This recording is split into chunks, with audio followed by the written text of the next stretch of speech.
It was an ordinary March morning in Chicago when William Thompson walked through the doors of the Juvenile and Family Court of Brooklyn. At 42, he had dedicated his life to helping vulnerable youth, finding purpose in every small victory. The overcast sky, typical of the city, seemed heavier that day, as if anticipating the changes that were about to come. "Dr. Thompson, there's an urgent case waiting," announced Jennifer, his secretary, as soon as he arrived at his office. "It's about Michael Johnson, the boy we've been following for 3 months. William sighed, feeling a sharp twinge in the right side of his abdomen. The pain had been bothering him for days, but he always ignored it, too busy with the dozens of cases that demanded his attention. He took the folder Jennifer handed him, trying to focus on the papers in front of him. "Michael Johnson missed the last hearing," continued Jennifer, concerned. "His mother called saying he disappeared from home 2 days ago." The pain intensified, but William maintained his composure. "I'll make some calls. We have to find him before—" His voice faltered as a stronger wave of pain hit him, making him double over the table. "Doctor, are you okay?" Jennifer approached, alarmed. "I just need a minute," he replied, but his face was already covered in cold sweat. The pain, which had been just a nuisance before, now felt like it was tearing through his insides. In flashes of consciousness, William found himself being rushed through the halls of the Juvenile and Family Court of Brooklyn. Concerned voices echoed around him, but the only thing he could think about was Michael Johnson and the other young people who depended on him. How could he help them if he couldn't even stand? At the hospital, the doctors quickly diagnosed him kidney stones that had become complicated, leading to a severe infection. "We need to operate immediately," explained Dr. Michael, a nephrologist at Chicago General Hospital. "The infection is spreading rapidly." In his bed before being taken to surgery, William received a visit from his wife, Emily. "Everything will be fine, my love," she whispered, holding his hand. "God is with you." William tried to smile, but his thoughts drifted between the present and memories of his childhood in Colorado, where his grandmother Mary had raised him with stories about angels and miracles. "Grandma Mary always said there is more between heaven and earth than we can imagine," he murmured, already under the effect of the first sedatives. The last thing he saw before the anesthesia took effect was the crucifix hanging on the wall of the operating room, swaying slightly in the breeze from the air conditioning. He didn't know it yet, but that would only be the beginning of a journey that would transform not only his life, but also his understanding of existence itself. The heart monitor began beeping furiously. "Pressure dropping," shouted one of the nurses. The doctors moved quickly, trying to stabilize his vital signs, but William was already somewhere else. His consciousness floated above the operating table, watching with strange serenity as the medical team struggled to save him. It was then that he felt the first pull, as if an invisible force was drawing him away from that room, from that hospital, from the reality he knew so well. An intense light began to form around him, not a light that hurt the eyes, but one that warmed the soul. "Code Blue," was the last human voice he heard, as his consciousness was lifted through dimensions that his earthly mind could never fully comprehend. The initial fear gave way to a profound peace, as if he was finally returning home after a long journey. The transition was as smooth as waking from a deep dream. William found himself enveloped by a light that pulsed with life, love, and understanding. The colors around him were more vibrant than anything he had ever experienced on Earth, hues that had no name in any human language. The environment around him gradually took shape. He was no longer in the hospital, but in a place that defied all the laws of physics he knew. Majestic mountains rose in the distance, their slopes covered by vegetation that seemed to emit its own light. Every leaf, every flower pulsed with a vital energy that transcended earthly understanding. "Beloved son," a familiar voice echoed, filling his entire being with an indescribable love. Turning around, William found himself face to face with his grandmother Mary, exactly as he remembered her from his childhood, but now radiant with eternal youth.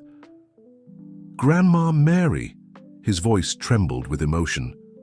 "How is this possible?" She smiled, a smile that contained all the love in the universe. "Here, everything is possible, my child. The love of God knows no bounds." As they spoke, William realized he could feel his grandmother's thoughts and emotions as if they were his own. The communication transcended words. It was a direct exchange of essences. "You still have much to accomplish on Earth," said Mary, her eyes shining with divine wisdom. "Your mission is just beginning." Before he could respond, William felt drawn to an even more powerful presence. A brighter light began to approach, and with it came a wave of love so pure and unconditional that it brought him to his knees. The presence of Jesus was unmistakable. No introductions or explanations were needed. His soul recognized him instantly. The love emanating from him was like an infinite ocean of compassion, forgiveness, and acceptance. "My child," the voice of Jesus resonated through his entire being, "you have a special purpose." Tears of joy streamed down William's face as he received download after download of universal knowledge. In an instant, he understood the interconnectedness of all things, the divine purpose behind every trial, the beauty of free will, and the importance of every choice made on earth. "But why me?" asked William, feeling small in the face of such magnitude. "Because every soul has its unique role in the divine plan," Jesus replied. "And your mission is special. You must help others find the path of love." As he absorbed these words, William was introduced to other souls who awaited him. He recognized his father, who had passed away when he was still a child, friends who had departed too soon, and others who, even though he hadn't known them in life, felt intimately familiar. Each encounter was a lesson in love and wisdom. His father showed him how his early departure had shaped his character and prepared him for his mission. Friends shared how their own journeys intertwined with his in a cosmic tapestry of infinite complexity. Time there did not follow earthly rules. It could have been a minute or a century. Eternity unfolded in all directions simultaneously. Every moment was filled with profound revelations about the nature of existence. Yet amidst all this glory, William began to feel a different calling. A gentle but insistent force began to pull him back. "It is not your time," Jesus said for the first time, his voice blending firmness and infinite love. "But I want to stay," protested William, feeling his heart torn between heavenly peace and his earthly responsibilities. "It is not your time," Jesus repeated, and this time William saw flashes of all the lives that still needed to be touched through him. The third time Jesus said, "It is not your time," William fully understood. He saw Michael Johnson and so many other young people who needed his help. He saw his wife, Emily, and the love they still had to share. He saw his mission unfolding like a river of light, touching countless lives. The awakening was like plunging into icy water. The sounds of the hospital flooded his senses, the constant beeping of monitors, muffled voices, the metallic clatter of surgical instruments. The physical pain returned with full intensity, brutally reminding him of his mortal condition. "He's coming back," exclaimed a voice that seemed distant. "Pulse stabilizing." William wanted to scream, to tell everyone about what he had experienced, but his throat was intubated. Tears streamed down his face as he struggled to readjust to the weight of his physical body. Dr. Michael, the nephrologist, leaned over, him with a look of astonishment. "It's a miracle," the doctor murmured. "You were in cardiac arrest for nearly 2 hours. Technically, you were dead," William completed mentally, recalling the indescribable light he had experienced. The following days were a constant challenge. His body struggled to recover, while his mind tried to process everything he had experienced. Visits were limited, but Emily was always by his side, noticing something different in his gaze. "You seem different," she commented one afternoon, holding his hand. "There's a peace in you that I've never seen before." William smiled, still unable to speak much due to the recent tracheostomy. He grabbed a notepad and wrote with difficulty, "I saw heaven. I saw Jesus." Grandma Mary sent her love. Emily widened her eyes, a mix of shock and emotion on her face. You really?" He nodded, writing more. "I have so much to tell, a mission to fulfill." At night, alone in his hospital room, William reflected on how he would share his experience, how to explain colors that don't exist on Earth, how to describe a love that transcends all human understanding. The doctors visited him frequently, amazed by his inexplicable recovery. The tests showed an improvement that defied medical logic. The infection that had spread through his body had completely disappeared, leaving no trace.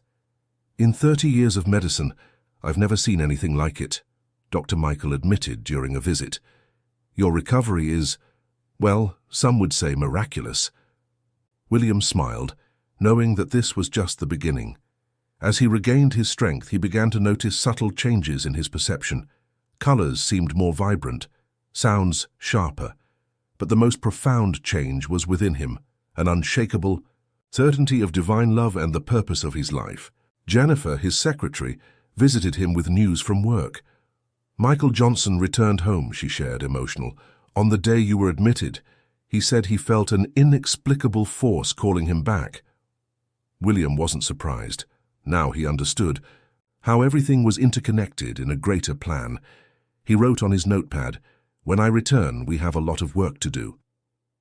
The nights at the hospital were long, but William no longer felt alone. The divine presence he had experienced remained with him, even if in a more subtle way. In his moments of stillness, he could feel echoes of that heavenly peace.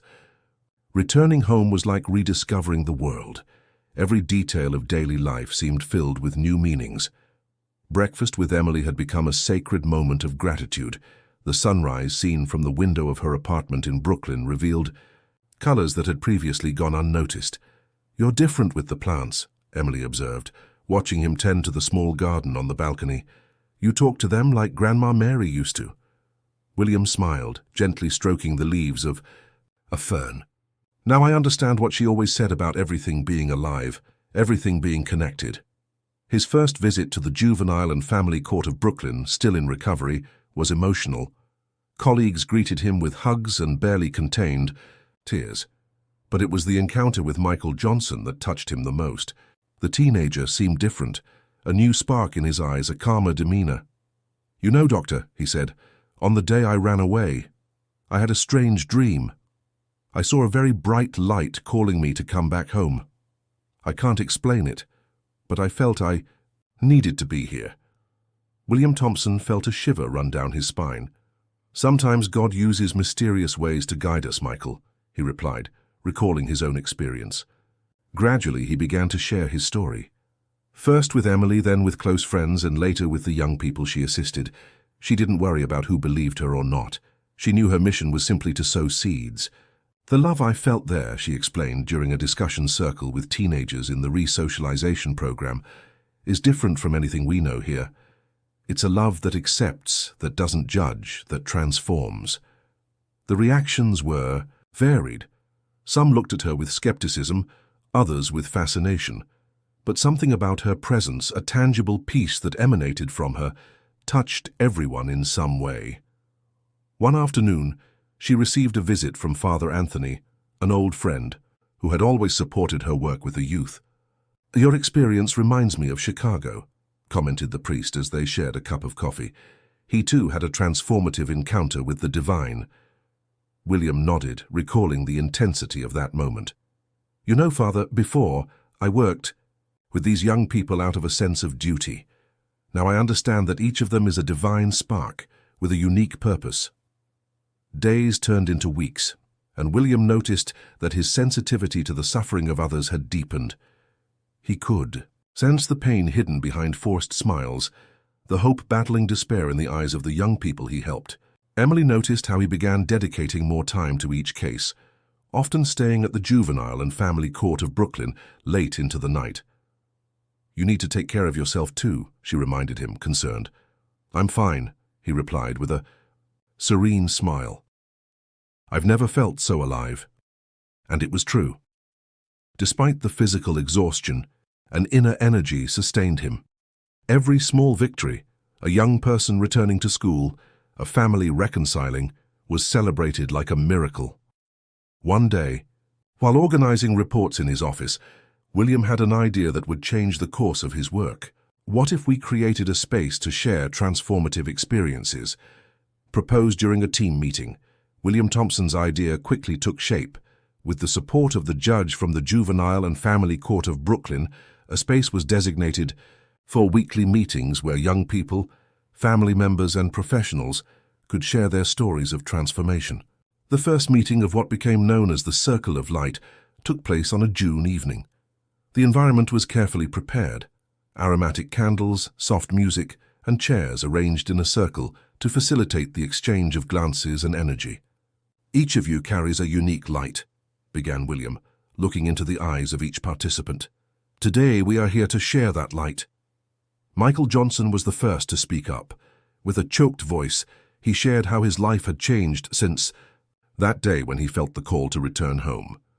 "Before I thought I was alone in the world," he said. "Now I know I never was." Other stories began to emerge. A mother shared how she had regained hope after years of battling her son's addiction. A social educator spoke about a prophetic dream that guided him to save a teenager from suicide. Emily, who was volunteering, watched in awe as her husband led the meetings.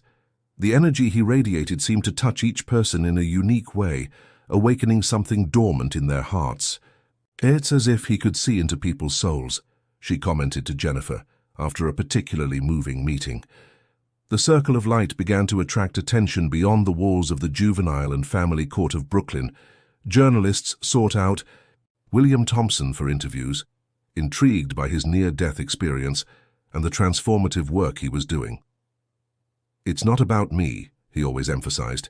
"It's about how divine love can transform lives when we open our hearts to it." But not everything was smooth sailing.